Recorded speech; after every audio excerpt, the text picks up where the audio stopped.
जो मन को नियंत्रित नहीं करते उनके लिए वह शत्रु के समान कार्य करता है। हे अर्जुन, हम दोनों ने कई जन्म लिए हैं, मुझे याद है, लेकिन तुम्हें नहीं। जो दान बिना सत्कार के कुपात्र को दिया जाता है वह तमस दान कहलाता है।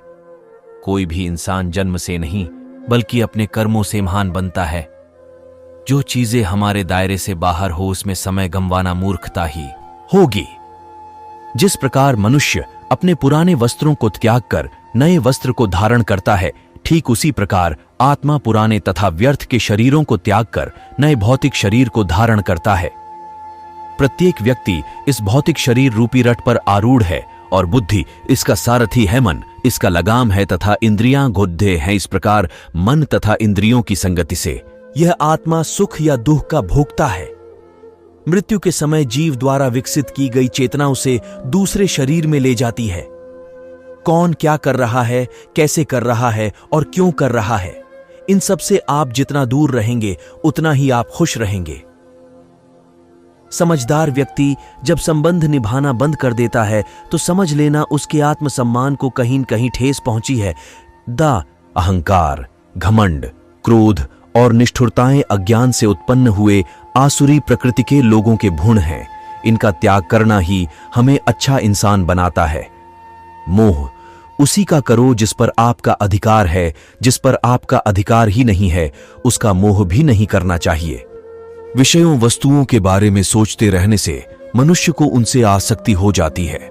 इससे उनमें कामना यानी इच्छा पैदा होती है और कामनाओं में विघ्न आने से क्रोध की उत्पत्ति होती है।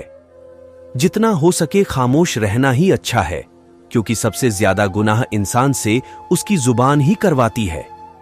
हे अर्जुन, अपने परम भक्तों जो हमेशा मेरा स्मरण या एक चित्त मन से मेरा पूजन करते हैं, मैं व्यक्तिगत रूप से उनके कल्याण का।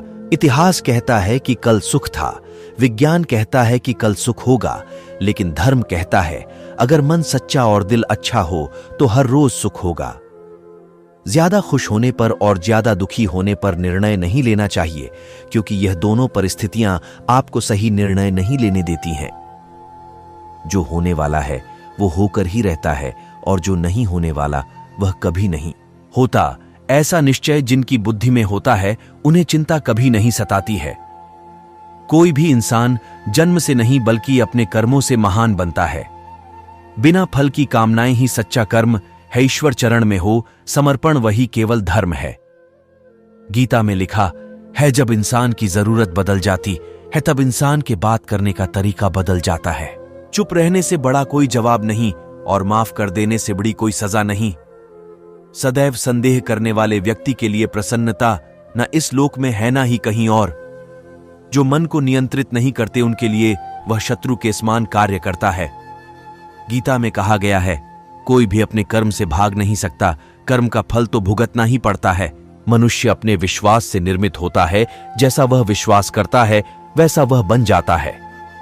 वक़्त कभी भी एक जैसा नहीं रहता है, उन्हें रोना भी पड़ता है जो बेवजह दूसरों को रुलाते हैं। अपनी इच्छा शक्ति के माध्यम से अपने आप को नई आकृति प्रदान करें भी स्वयं को अपनी आत्म इच्छा से अपमानित न करें। इच्छा एकमात्र स्वयं का मित्र होता है और स्वयं का शत्रु है। अपनी पीड़ा के लिए संसार को दोष मत दीजिए, अपने मन को समझाओ। तुम्हारे मन का परिवर्तन ही तुम्हारे दुखों का अंत है। अकेले रहना तुम्हें यह भी सिखाता है कि वास्तव में तुम्हारे पास स्वयं के अलावा और कुछ भी नहीं। जब परिवार के सदस्य प्रिय लगने लगे और पराये अपने लगने लगे तो समझ लीजिए विनाश का समय आरंभ हो गया है। अपने आप को ईश्वर के प्रति समर्पित कर दो, यही सबसे बड़ा सहारा है। जो कोई भी इस सहारे को पहचान गया है वह डर, चिंता और दुखों से आजाद रहता है। कोई भी इंसान जन्म से नहीं बल्कि अपने कर्मों से महान बनता है। गीता में कहा गया है जो इंसान किसी की कमी को पूरी करता है वो सही अर्थों में महान होता है। जो होने वाला है वो होकर ही रहता है और जो नहीं होने वाला वह कभी नहीं होता। ऐसा निश्चय जिनकी बुद्धि में होता है उन्हें चिंता कभी नहीं सताती है। जिस मनुष्य के पास सब्र की ताकत है उस मनुष्य की ताकत का कोई मुकाबला नहीं कर सकता। इंसान हमेशा अपने भाग्य को कोसता है, यह जानते हुए भी कि भाग्य से भी ऊंचा उसका कर्म है जिसके स्वयं के हाथों में है। न तो यह शरीर तुम्हारा है और न ही तुम इस शरीर के मालिक हो। यह शरीर 5 तत्वों से बना है, आग, जल, वायु, पृथ्वी और आकाश। एक दिन यह शरीर इन्हीं तत्वों में विलीन हो जाएगा। आप ही अपना मित्र और आप भी अपना शत्रु है, क्योंकि स्वयं का पतन और उद्धार दोनों आप निर्धारित करते हैं।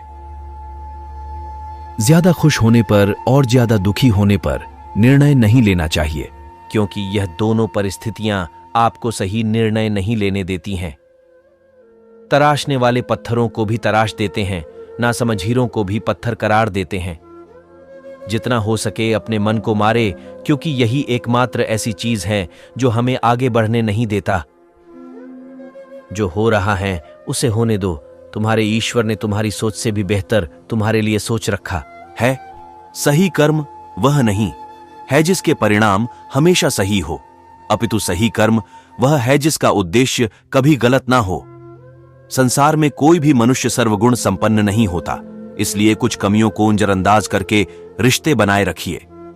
गीता के अनुसार जिंदगी में हम कितने सही हैं और कितने गलत हैं, यह केवल 2 लोग जानते हैं, एक परमात्मा और दूसरी हमारी अंतरात्मा।